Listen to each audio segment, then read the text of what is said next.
নীতিবর হইবে বলিয়া সাজিয়া আসিয়া দুলিতে লাগিল। গরদের জোর পড়িয়া চাপা আসিয়া দাঁড়াইল। উগ্র গন্ধ ছুটিতে লাগিল।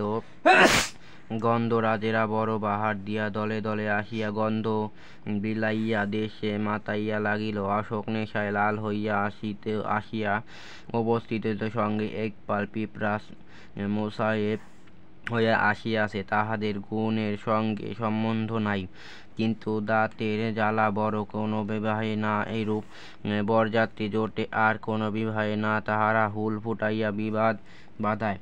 করুবক, কুটুস প্রভৃতি আরও অনেক বরযাত্রী আসিয়াছিলেন ঘটক মহাশয়ের কাছে তাহাদের পরিচয় শুনিবেন। সর্বত্রই তিনি যাতায়াত করেন এবং কিছু কিছু মধু পাইয়া থাকেন। আমরাও নিমন্ত্রণ ছিল, আমিও গেলাম। দেখি বরপক্ষ বড় বিপদ।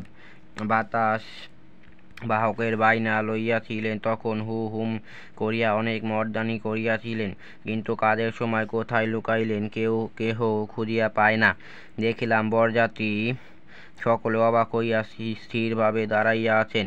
মল্লিকাদিগের কুল যায় দেখিয়া আমি বাহকের কার্য স্বীকার করিলাম। বরযাত্রী সকলকে তুলিয়া লইয়া মল্লিকাপুরে গেলাম।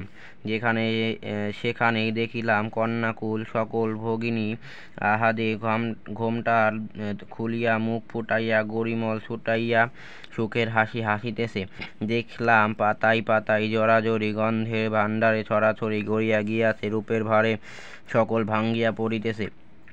জ্যোতি, মালতী, বকুল, রজনী, গন্ধা প্রভৃতি এইগণ স্ত্রী আচার করিয়া বরণ করিল। দেখলাম পুরোহিত অবস্থিত নসি বাবুর নবমবর্ষীয়া কন্যা জীবন্ত কুসুমরূপিণী কুসুমলতা সুশ্রুতা লইয়া দাঁড়াইয়া আছে। কন্যাকর্তা কন্যা সম্প্রদান করিলেন। পুরোহিত মহাশয় দুইজনকে এক সুতায় গাঁথিয়া গাঁটছড়া বাঁধিয়া দিলেন। তখন বরকে বাসর ঘরে লইয়া গেল। কত যে রসময়ী মধুময়ী সুন্দরী সেখানে বরকে ঘিরিয়া বসিল, তাহা কি বলিব। প্রাচীনা ঠাকুরানী দিদি টগর সাদা প্রাণে বাঁধা রসিকতা করিতে করিতে শুকাইয়া উঠিলেন। রঙ্গনের রাঙ্গা মুখে হাসি ধরে না। জুঁই কন্যের কাছে